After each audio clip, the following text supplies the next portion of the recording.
ಸಾಹಸ ಸಿಂಹ ಅಭಿನಯ ಭಾರ್ಗವ ಡಾಕ್ಟರ್ ವಿಷ್ಣುವರ್ಧನ್ ಅವರು ಆಕ್ಟ್ ಮಾಡಿರೋ 200ನೇ ಸಿನಿಮಾ ಆಪ್ತ ರಕ್ಷಕ ಅನ್ನೋ ಸಿನಿಮಾ 19 ಫೆಬ್ರವರಿ 2010 ಅಲ್ಲಿ ಸಾಹಸ ಸಿಂಹ ಡಾಕ್ಟರ್ ವಿಷ್ಣುವರ್ಧನ್ ಅವರು ಆಕ್ಟ್ ಮಾಡಿ ಪಿ ವಾಸು ಅವರು ಡೈರೆಕ್ಟ್ ಮಾಡಿ ಉದಯ ರವಿ ಫಿಲಂ ಪ್ರೊಡಕ್ಷನ್ ಇಂದ ಆಪ್ತ ರಕ್ಷಕ ಅನ್ನೋ ಸಿನಿಮಾ ರಿಲೀಸ್ ಆಗುತ್ತೆ. ದೊಡ್ಡ ಮಟ್ಟಿಗೆ ಓಪನಿಂಗ್ ತಗೊಳುತ್ತೆ. ಈ ಸಿನಿಮಾದ ವಿಶೇಷತೆ ಏನಂದ್ರೆ ರಿಲೀಸ್ ಆಗಿರೋ 90% ಥಿಯೇಟರ್ಗಳಲ್ಲಿ ಡೈಲಿ 4 ಶೋ ಇರುತ್ತೆ.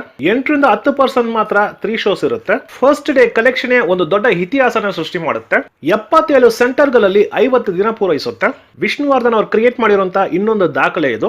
18 ಥಿಯೇಟರ್ಗಳಲ್ಲಿ ಸಿಲ್ವರ್ ಜೂಬ್ಲಿ ಕಂಪ್ಲೀಟ್ ಮಾಡುತ್ತೆ. 2000 ರಿಲೀಸ್ ಆಗಿರೋ ಯಜಮಾನ ಸಿನಿಮಾ ನಂತರ ಒಂದು ದೊಡ್ಡ ರೆಕಾರ್ಡ್ ನ ಕ್ರಿಯೇಟ್ ಮಾಡಿರುವಂತಹ ಸಿನಿಮಾ ಅಂದ್ರೆ ಅದು ಆಪ್ತ ರಕ್ಷಕ ಸಿನಿಮಾನೇ. ಈ ಸಿನಿಮಾದ ಬಜೆಟ್ 3.25 ಕೋಟಿ ಅಂತಾರೆ. ಡಿಸ್ಟ್ರಿಬ್ಯೂಟೆಡ್ ರೈಟ್ಸ್ ಈ ಸಿನಿಮಾಗೆ 9 ಕೋಟಿ ರೂಪಾಯಿ ಮಾರಿದ್ದಾರೆ. ಈ ಸಿನಿಮಾ ಟೋಟಲಿ ಕಲೆಕ್ಟ್ ಮಾಡಿರೋದು 51ರಿಂದ 55 ಕೋಟಿ ರೂಪಾಯಿ ಕಲೆಕ್ಟ್ ಮಾಡಿದೆ. 5 to 10% ಪ್ಲಸ್ ಆರ್ ಮೈನಸ್ ಇರಬಹುದು.